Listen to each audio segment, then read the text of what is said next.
Good morning my dear students. आज हम लोग एक बार पुनः पढ़ेंगे फिराक गोरखपुरी जी द्वारा रचित रुबाइयाँ जो है वो फिराक गोरखपुरी जी द्वारा रचित है।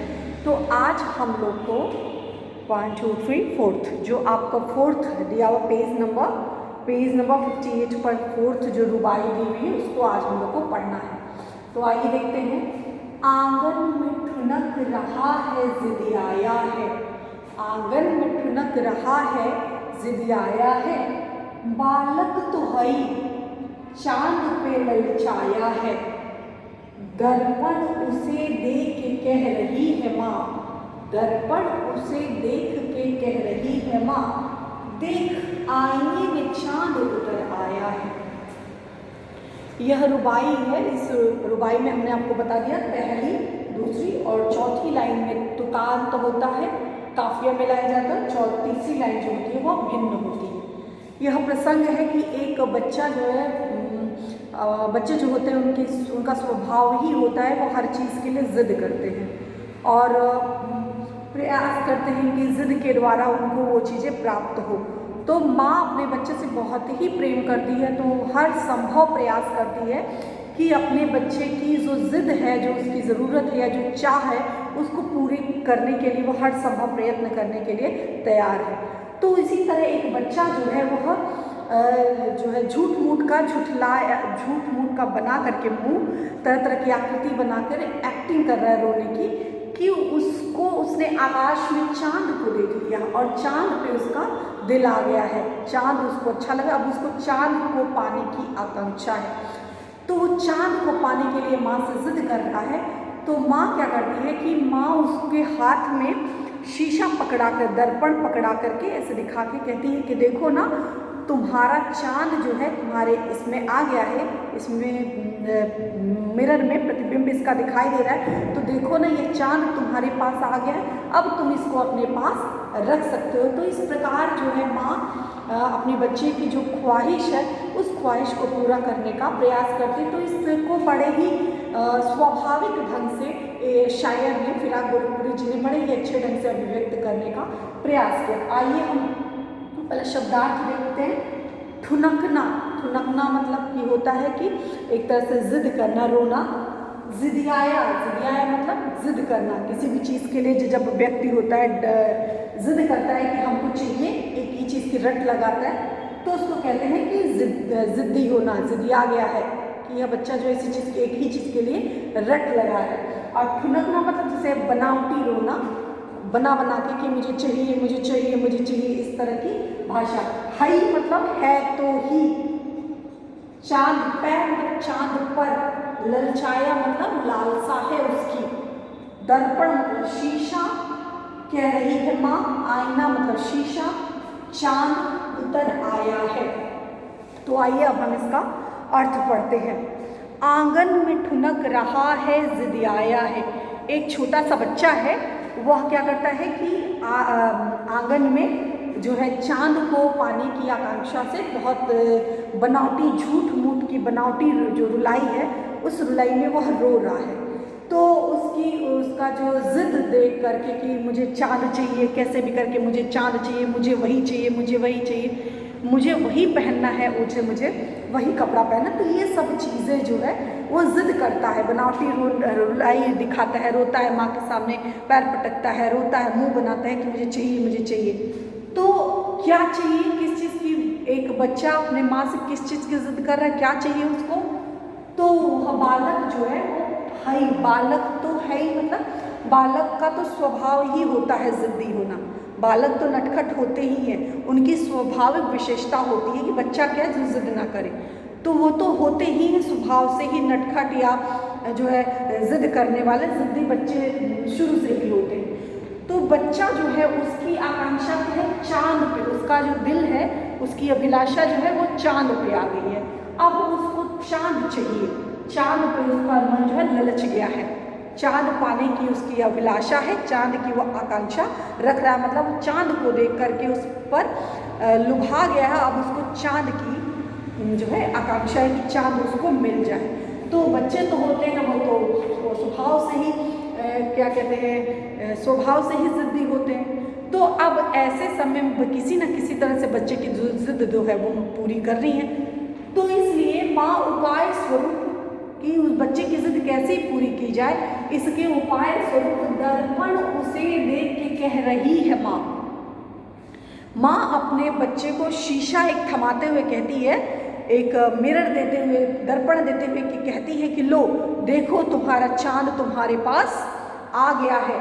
कि बच्चा जो है, बच्चा को मारने पीटने की बजाय कि तुम क्या ऐसी अनावश्यक चीज़ की जिद कर रहे हो जो नहीं मिल सकता, इसके बजाय माँ उसको बड़े ही प्रेम और लाड दुलार के साथ समझाते हुए कहती है कि आईना देते हुए कहती है कि देखो ये तुम्हारा जो चांद है वो तुम्हारे पास आ गया है। अब इसको जितना चाहो प्रेम कर सकते हो, जितना चाहो इसके साथ खेल सकते हो, जो चाहो तुम कर सकते हो।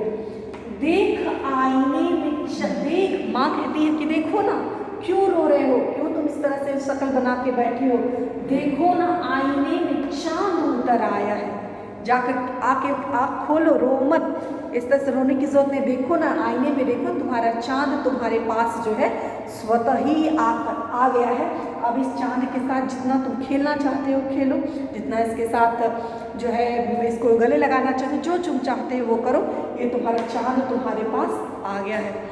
तो कहने का अभिप्राय क्या है कि बच्चे जो स्वभाव से हठी होते हैं, ज़िद्दी होते हैं और उनको जो चीज़ की ज़िद कर लेते हैं तो उनको किसी भी तरह से पाने की ख्वाहिश रखते हैं, तो माँ भी अपने बच्चे से अत्यधिक प्रेम करती है, तो अपने हर बच्चे की हर ख्वाहिश, हर ज़िद को पूरा करने का हर संभव प्रयत्न करती है।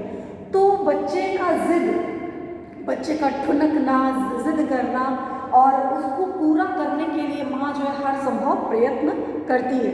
तो इस प्रकार यह जो रुबाई है इसका वर्णन है, इसकी जो है इसका अर्थ है कि एक बच्चा जो है आंगन में चांद के लिए जिद कर रहा है, बनावटी रुलाई दिखा रहा है, माँ के सामने जिद कर रहा है कि वह उसका जो दिल है चांद पर आ गया है। बच्चे स्वभाव से ही शरारती होते हैं, तो उसका मन जो है चांद पर आ गया है। माँ उसके इस चंचलता को जानते हुए माँ उसके हाथ में दर्पण देते हुए कहती है कि लो ये तुम्हारा चांद तुम्हारे पास आ गया है, अब इसके साथ जो खेल इसको देखो और आज तुम्हारा चांद तुम्हारे पास है, इसके साथ तुम खेल सकते हो। तो इस प्रकार इस रुबाई की यह व्याख्या थी। आइए अब हम इस पर जो महत्वपूर्ण प्रश्न बनते हैं यह हम देखते हैं। यह जितने भी हैं यह सभी गतिशील बिंब है। देखिए कि आंगन में ठुनक रहा जिदियाए, मतलब हम आँख से दिखाई दे रहे हैं कि बच्चा जो जिद कर रहा है, तो किस तरह से बनावटी लाई हाथ से आँख को मीचते हुए कि नहीं मुझे चाहिए, मुझे पैर पटकते हुए, तो ये सभी गतिशील है, ये प्रक्रिया निरंतर चल रही है। ऐसा नहीं कि एक बार एक आंसू एक बार रो लिया फिर स्टॉप हो गया, नहीं, बच्चा जो है लगातार रो रहा है। चांद पर उसका मन ललच गया है तो वो उसको पाने के लिए तरह तरह का कार्य कर रहा है और उसे थमा रही है माँ। तो यह भी एक तरह का बिंब, एक दृश्य है। और आए देखो ना चांद उतर आया है। तो यह इस प्रकार विभिन्न बिंबों के माध्यम से इस रुबाई का अर्थ स्पष्ट करने का प्रयास किया गया। बहुत ही इसमें कोई ऐसी बात है, बहुत ही स्वाभाविक चीज़ है, बहुत ही स्वाभाविक क्रिया। इस स्वाभाविक क्रिया को जो शायर उन्होंने बड़े ही अच्छे अंदाज से अभिव्यक्त किया है। पहला है प्रश्न, बच्चे की ठुनक और जिदियाने के चित्र अपने शब्दों में प्रस्तुत कीजिए कि किस प्रकार बच्चा जिद करता है और किस प्रकार वह ठुनक रहा है। तो बच्चा आकाश में चमकते हुए सुंदर चांद को देख करके उस पर रीझ जाता है और वह माँ के सामने जिद करने लगता है कि उसे बस चांद चाहिए, उसे कुछ और नहीं चाहिए, बस चांद चाहिए। और इच्छा पूरे होते न देखकर वह पाँवों को मचलाने लगता है और ठुनकने लगता है, मतलब जिद करने लगता है, रो के गा के बोल के कि कैसे भी करके मुझे चांद चाहिए। अगला प्रश्न, बालक तो हई कहने का क्या मनोवैज्ञानिक सत्य उभारने का प्रयास शायर ने किया है। तो जैसे ये हमने बताया कि हई मतलब बच्चा तो होता है ही, मतलब बच्चा तो होता है ही, क्या होता है, बालक तो हई का अर्थ क्या है कि बच्चा स्वभाव से ही क्या होता है, जिद्दी होता है, चंचल होता है और वह मनमौजी होता है कि इसको जो जिस बात पे जिद पर अड़ जाता है उसी को पाने की रट लगा करके रखता है। अगला, माँ चांद के बदले अपने बेटे को कैसे रिझाती है, कि मतलब चांद तो नहीं दे सकती तो चांद के बदले में माँ अपने बच्चे को कैसे प्रसन्न करती है। तो क्या है, माँ एक दर्पण हाथ में लेकर चांद का प्रतिबिंब उस दर्पण में ले आती है और बेटे को दिखाकर उसे प्रसन्न करती है। माँ मतलब माँ दर्पण के सहारे अपने बेटे को जो है वो उसका प्रतिबिंब दिखाकर उसकी जो आकांक्षा है उसको पूरा करती है। अगला है माँ चांद को दर्पण में कैसे उतारती है। माँ आकाश में जो खिले हुए चांद है उसका प्रतिबिंब मतलब चांद नहीं, उसका प्रतिबिंब दर्पण में उतारती है और फिर वह अबोध मतलब उसको पता नहीं कि ये प्रतिबिंब है क्या रियल चांद है, तो वह जो अबोध बालक है उस अबोध बेटे को यह कहकर के रिझाना मतलब प्रसन्न करना, यह कहकर के रिझाती है कि देखो चांद दर्पण में उतर आया है। देखो चांद जो है तुम्हारे इस शीशे में इस यहाँ पर उतर कर आ गया है। तो यह पूरा जो है इसमें सब जगह जो है वह क्या कहते हैं आपका स्वभावोक्ति अलंकार है। य वर्ण की आवृत्ति है, ह वर्ण की आवृत्ति है। यहाँ पर कई स्थान पर अनुप्रास अलंकार का वर्णन किया गया है और बच्चे के स्वभावगत विशेषता का बड़े ही आकर्षक ढंग से शायर ने अभिव्यक्त करने का प्रयास किया है। ठुनक बालक के मचलने और झूठ मूठ के रोने को व्यक्त करने के लिए ठुनकना जो शब्द है वो बहुत ही सार्थक प्रयोग ही में आया है। तो बच्चा चांद के लेने के लिए किस प्रकार जिद पर अड़ा है और उस पर किस प्रकार बनावटी रुलाई रो रहा है, इसको कवि ने बड़े ही अच्छे ढंग से अभिव्यक्त किया है। तो यह इस प्रकार इस रुबाई की व्याख्या थी। नेक्स्ट हम लोग नेक्स्ट क्लास में पढ़ेंगे। धन्यवाद।